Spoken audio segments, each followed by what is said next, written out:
तो देखे कि उसमें जो नर्स या कोई जो कंपाउंडर था वो सोया हुआ था लॉक करके अपने केबिन को। माननीय विधायक जी जो मनीष जायसवाल हैं पडरौना के, मैं उनसे भी 3 दिन पहले उसका बेड नंबर, वार्ड नंबर सब नोट कराई, नाम सब नोट कराई। पता नहीं वो क्या फोन किए कि विधायक का भी नहीं सुना गया। वार्ड बॉय, वो जो सफाई कर्मी और जो सीखने के लिए जो आए हैं लोग, नए नए लड़के बच्चे जो एमबीबीएस कर रहे हैं लोग, उनके भरोसे वो पूरा हॉस्पिटल साहब का कहना है। वो मुझसे खुद मिले, मेरी एकदम ऐसी एक जनरल वार्ता में मैं मिलने गई थी।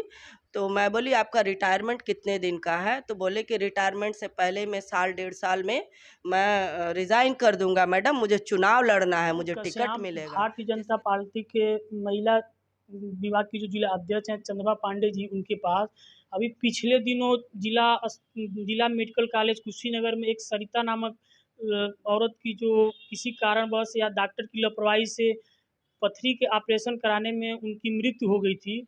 उस सिलसिले में कुछ डॉक्टरों के ऊपर आरोप लग रहे हैं। तो क्या इस तरह की लापरवाही आने वाले समय में भी आते रहेंगे या डॉक्टरों के अंदर किसी प्रकार का सुझाव होगा? सबसे बड़ी बात है कि ऑपरेशन हो चुका था, सरिता नामक जो औरत थी उनकी, ऑपरेशन होने के बाद वो पूरी तरह से सकुशल स्वस्थ भी हो चुकी थी, उसके बाद उनकी मृत्यु हुई है। और सबसे बड़ी बात है कि उस मृत्यु होने के पीछे डॉक्टरों की लापरवाही बताई जा रही है। तो मैं जानना चाह रहा हूँ कि आखिर इस तरह की लापरवाही होने के बावजूद अगर किसी डॉक्टर के ऊपर किसी प्रकार का कोई कार्रवाई न हो तो क्या डॉक्टरों का ऐसा मनोबल नहीं बढ़ेगा? और इन्हीं सब बातों के साथ मैं अभी पहुंचा हूं कसिया में भारतीय जनता पार्टी के महिला जिला अध्यक्ष चंद्रमा पांडे जी के पास, और उनसे मैं जानने की कोशिश करूंगा कि आखिर क्या ये पूरा मामला क्या है। मामला उसका ये है कि सरिता मेरे घर की कर्मचारी थी, मेरे यहाँ वो काम करती थी और उसके पेट में हमेशा दर्द रहता था। तो दर्द रहता था, पेन किलर खाती थी। तो मैं पूछी कि क्या बात है, क्यों पेट में इतना दर्द रह रहा है? तो बताई दीदी पता नहीं क्या है मुझे पेट में। तो मैं बोली चलो अल्ट्रासाउंड करा देते हैं। तो मैं यहाँ के कसिया के सीएचएस हॉस्पिटल में ले जाके मैं यहाँ दिखाई। यहाँ दिखाने के बाद डॉक्टर ने कहा कि अल्ट्रासाउंड कराइए। तो मैं उसी दिन उसका अल्ट्रासाउंड कराई। पहले दिन अल्ट्रासाउंड कराए तो उसका 8 mm का पथरी निकला गाल ब्लैडर में। हाँ, तो डॉक्टर ने बोला कि इनका ऑपरेशन होगा यहीं पे कसिया में ही। तो उसके बाद मैं पूछी यहाँ के डॉक्टर से कि क्या जिला अस्पताल में ऑपरेशन हो सकता है? तो वो लोग बोले हाँ वहाँ सर्जन लोग अच्छे हैं, वहाँ हो सकता है। चूँकि बहुत गरीब महिला थी तो मैं प्राइवेट भी अलग अलग बात की, तो कहीं से पता चला कि 25,000 लगेगा, 20,000 लगेगा। तो मैं बोली कि ऐसा है कि मैं डॉक्टर से कह दूंगी। क्योंकि मुझे लगता था कि मैं जिला अध्यक्ष हूँ तो शायद डॉक्टर लोग मेरे लिए लापरवाही नहीं करेंगे, ये खुद पर विश्वास था और अपनी सरकार पे, अपनी सरकारी हॉस्पिटल पे मुझे भरोसा तो था। आपने ऑपरेशन से पहले वहाँ किसी डॉक्टर से भी बात की थी? हाँ, मैं वहाँ के प्रिंसिपल को फ़ोन की थी। प्रिंसिपल ने कहा कि ठीक है मैडम, आपका ऑपरेशन हो जाएगा। वहाँ एक अरुण डॉक्टर है, उनसे मेरी जान पहचान भी कराए वो। कह रहे क्यों नहीं, तुम लोग देख लेते हो। और जान पहचान कराने के बाद 2 महीना वहाँ दौड़ना भी पड़ा।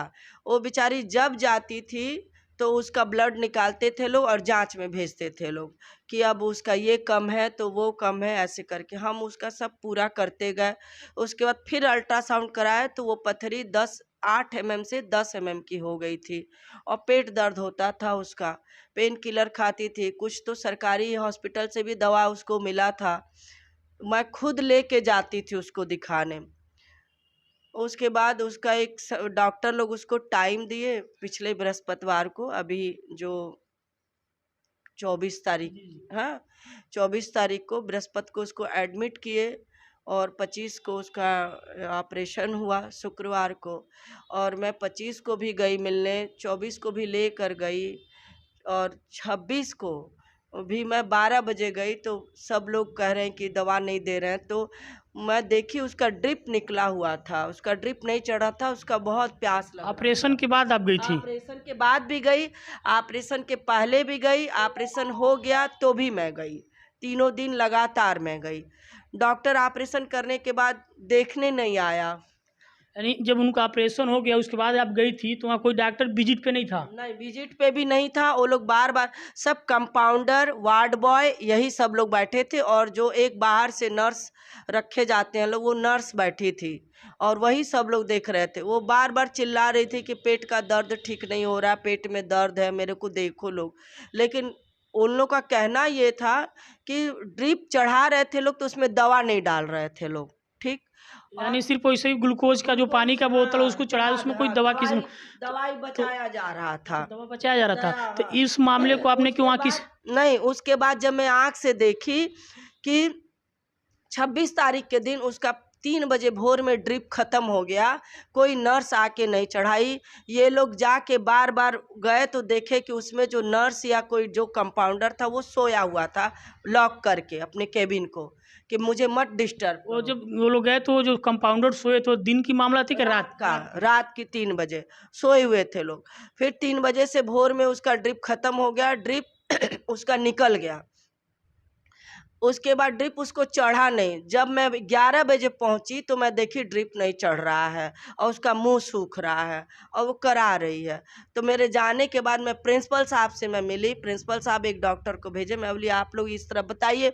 मेरे इतना कहने पे उसके बाद माननीय विधायक जी जो मनीष जायसवाल हैं पडरौना के, मैं उनसे भी 3 दिन पहले उसका बेड नंबर, वार्ड नंबर सब नोट कराई, नाम सब नोट कराई। पता नहीं वो क्या फ़ोन किए कि विधायक का भी नहीं सुना गया, मेरा भी नहीं सुना यानी गया। जब वो आप मरीज के पास से आई तो यानी आप प्रिंसिपल के केबिन में गई थी। गए थे, वहाँ प्रिंसिपल से आपने बात किया कि बात मतलब मरीज किया। को देख लिया जाए, इस तरह की हाँ, लापरवाही आ रही है। हो रही है। प्रिंसिपल से कहने के बावजूद भी उस मरीज को देखा नहीं गया किसी भी उसके डॉक्टर के नहीं, प्रिंसिपल एक डॉक्टर को मेरे जाने के बाद ऐसे ही इशाराबाजी करके भेजे।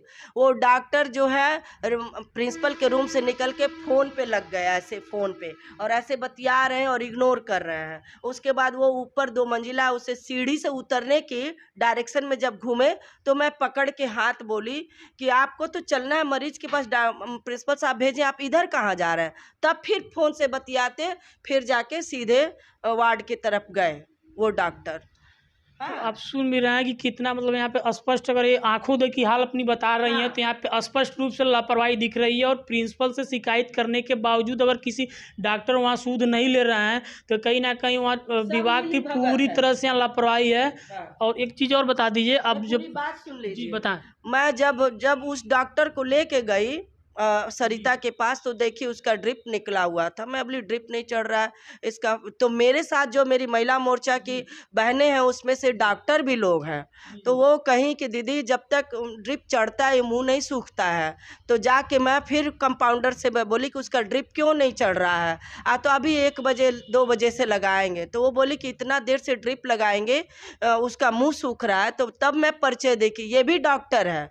तब जाके तुरंत उठे लोग, ड्रिप तो पता नहीं ड्रिप में दवा डाले नहीं डाले, मेरे सामने मतलब फिर वो नस खोज के लगाए लोग और ड्रिप चढ़ना शुरू हुआ उसका। ये 12 बजे 11-12 बजे का टाइम का है 26 तारीख को, शनिवार के दिन की। उसके बाद मैं उसको देखी, बात की, डॉक्टर भी देखे, कहे नहीं नहीं ठीक हो जाएगी, कोई ऐसी बात नहीं है। अब डॉक्टर अंदर क्या क्या ऑपरेशन किए, क्या किए, और दवा अगर देते रहते, उसको टॉनिक दिया जाता, उसको एंटीबायोटिक दिया जाता, उसको पेन किलर दिया जाता, गैस की दवाई दी गई होती तो शायद मेरी सरिता मरी नहीं होती। तो यहाँ स्पष्ट रूप से यही दिख रहा है कि मतलब ऑपरेशन तो सफलतापूर्वक हो चुका था। हाँ। डॉक्टर्स की लापरवाही, वहाँ की जो भी स्टाफ रहे उन लोगों की लापरवाही की वजह से ही अब मतलब सरिता की मृत्यु हुई है, क्योंकि दवा में लापरवाही की गई है। हाँ। मैं आपको एक बात और बता दूं, इतनी बड़ी घटना हो गई। मेरे जिलाध्यक्ष, भाजपा जिलाध्यक्ष दुर्गेश राय जी हाल चाल पूछे, फोन किए, उनके अलावा अभी तक किसी विधायक का फोन नहीं आया। क्योंकि अ, अगर विधायक संज्ञान नहीं लेता है तो सब विधानसभा से, सारे विधानसभा से वहां मरीज जाते हैं। केवल कुशीनगर विधानसभा या पडरौना विधानसभा से वहाँ मरीज नहीं जाते हैं। वो जिले का अस्पताल है, वो मेडिकल कॉलेज है। तो कोई विधायक का अभी तक मेरे पास फ़ोन नहीं आया। सिर्फ जिलाध्यक्ष मुझसे पूछे हैं कि कार्रवाई की जाएगी। कार्रवाई मैं लिख कर मैं दे दी हूँ, अब देखते हैं कि क्या संज्ञान लिया जा रहा है। इनका स्पष्ट रूप से एक तरफ से यही आरोप है कि डॉक्टर की लापरवाही से ही उस सरिता की मृत्यु हुई है, और इन्होंने अपने आंखों देखा ही घटना के बारे में बता रही हैं वहाँ की डॉक्टर की लापरवाही। सबसे बड़ी बात यह कि वहाँ इन्होंने प्रिंसिपल से जाके शिकायत की, और शिकायत करने के बावजूद अगर कोई डॉक्टर वहाँ नहीं पहुँच रहा और मरीज को न देख रहा हो, तो अपने आप में एक बहुत ही बड़ी बात है। क्योंकि सदर जिला अस्पताल है, उसको क्या बोलते हैं कि मेडिकल कॉलेज में अभी वो आ चुका है, और वहाँ पे पूरे ज़िले के लोग पहुँच रहे हैं। उसके बावजूद इस तरह की वहाँ घटनाएं हों और वहाँ पे डॉक्टर की लापरवाही और इसके बावजूद और न ही कार्रवाई हो, तो आने वाले समय में बहुत ही चिंताजनक विषय है। क्योंकि जो मृत्यु हुई है कोई साधारण मृत्यु नहीं हुई, क्योंकि अगर जहाँ पे इतने विधायक तक का वहाँ पे फ़ोन गया था शायद, और उसके बावजूद और इलाज सही तरीके से न हो, और 1 डे से जो भी यहाँ भाजपा महिला मोर्चा की जिलाध्यक्ष हैं उस मरीज के साथ 1 डे से लगी रहीं, उसके बावजूद उसकी सही तरीके से इलाज नहीं, तो आम जनता कोई गरीब जाए जिसके पास किसी प्रकार का कोई सोर्स न रहो, तो उसकी किस तरह का वहाँ इलाज होगी। यहाँ स्पष्ट रूप से दर्शाता है कि उस हॉस्पिटल में भी बहुत ही लापरवाही है। अभी पिछले ही दिनों हमने देखा कि एक वीडियो वायरल हुआ उसी अस्पताल का, कि एक प्रसव के दौरान वहाँ की जो फार्मासिस्ट है, जो भी नर्स हैं, उस बच्चे के परिवार वालों को बच्चों को देने के एवज में रुपया ले रही हैं। इस तरह का वीडियो वायरल हुआ, उसके बावजूद भी उस पर कोई कार्रवाई नहीं हुई। तो या तो वहाँ प्रिंसिपल की लापरवाही है, या जो भी वहाँ सिस्टम या मैनेजमेंट देख रहे हैं उनकी लापरवाही है। और जी बताएं। आपको बता दूं, मैं वहाँ जो है, जो भी डॉक्टर जिनको कहते हैं डॉक्टर, भगवान का रूप कहा जाता है ना डॉक्टर लोगों को, वो लोग सरकार की तनख्वाह तो ले रहे हैं, लेकिन वो खाना पूर्ति कर रहे हैं 10 बजे से लेके 2 बजे तक। उसके बाद 10 बजे से पहले कोई मरीज मर जाए या कुछ भी हो, या 10 बजे के बाद कोई इमरजेंसी स्पेशल डॉक्टर नहीं बैठता है। पूरा हॉस्पिटल, वार्ड बॉय, वो जो सफाई कर्मी और जो सीखने के लिए जो आए हैं लोग, नए नए लड़के बच्चे जो MBBS कर रहे हैं लोग, उनके भरोसे वो पूरा हॉस्पिटल चल रहा है। यानी आपका कहना है कि आप जो सरिता की न मृत्यु, पंखा है न सफाई है। जिस बेड पे सरिता मेरी लेटी थी, वो बेड भी टूटा हुआ बेड था, जो पीछे से ऐसे घुमा के जो होता है ना, उसको ऐसे बैठा दिया जाता, वो तक नहीं था। मैं वो भी कह के आई कि बेड इसका चेंज कराओ, ऐसे बेड पे क्यों तुम लोग, मतलब मेरे कहने पे ऐसा बेड भी दिया गया था। यानी भाजपा के जिलाध्यक्ष का सरकारी मुलाजिमों के दिल में कोई मतलब नहीं है, कोई जगह नहीं है, कोई भय नहीं है। आपका स्पष्ट रूप से कहना है कि उस मेडिकल कॉलेज में अगर आपके पेशेंट के साथ इस तरह का बर्ताव किया गया, तो कोई आम नागरिक या गरीब जाता होगा तो उसके साथ क्या बर्ताव करते होंगे लोग। ये उन्होंने अपना आंखों देखा उस हॉस्पिटल की सारी दुर्दशा बता दी। हालांकि उस जिले मेडिकल कॉलेज के बगल में ही मुश्किल से 200 से 250 मीटर पर वहाँ CMO बैठते हैं, 200 से 250 मीटर पर जिला अधिकारी, जिला मजिस्ट्रेट बैठते हैं। जिले के सारे अधिकारियों को वहाँ रहने के बावजूद इस तरह की लापरवाही होने का मतलब है कि वहाँ पे किसी की विजिट नहीं होती होगी, तभी इतनी बड़ी लापरवाही हो रही है।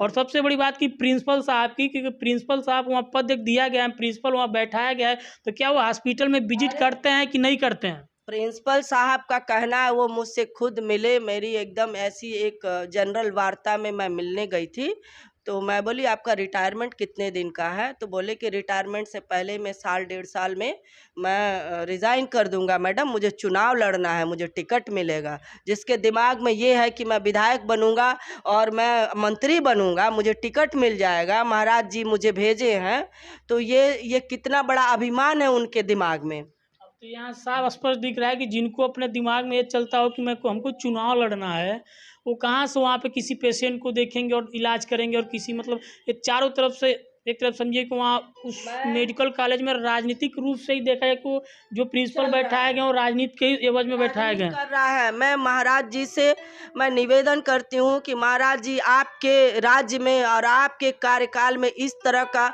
लोग कर रहे हैं, ये आपको बदनाम कर रहे हैं। जो कि आप इतना मेहनत करते हैं, उत्तर प्रदेश आपकी वजह से उत्तम प्रदेश हुआ है महाराज जी, और ऐसे ही लोग आपको और हमको और पार्टी को बदनाम करने के लिए लोग बैठे हुए हैं।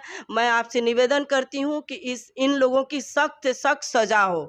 मुझे आप पे पूरा भरोसा है। ये जो सरिता नामक जिनकी मृत्यु हुई है, इस घटना पे आप सरकार से क्या माँग चाहती हैं? मतलब जो इतनी दर्दनाक घटना हुई है, क्योंकि स्पष्ट रूप से आपने अपना आँखों देखा हाल बताया, यानी आप पूरी तरह से हॉस्पिटल की लापरवाही, हॉस्पिटल मैनेजमेंट की लापरवाही, इस पे आप सरकार से क्या माँग करना चाहती हैं? मैं सरकार से ये मांग करना चाहती हूँ कि वो इतनी ही गरीब थी कि उसका अभी अपना घर भी नहीं है।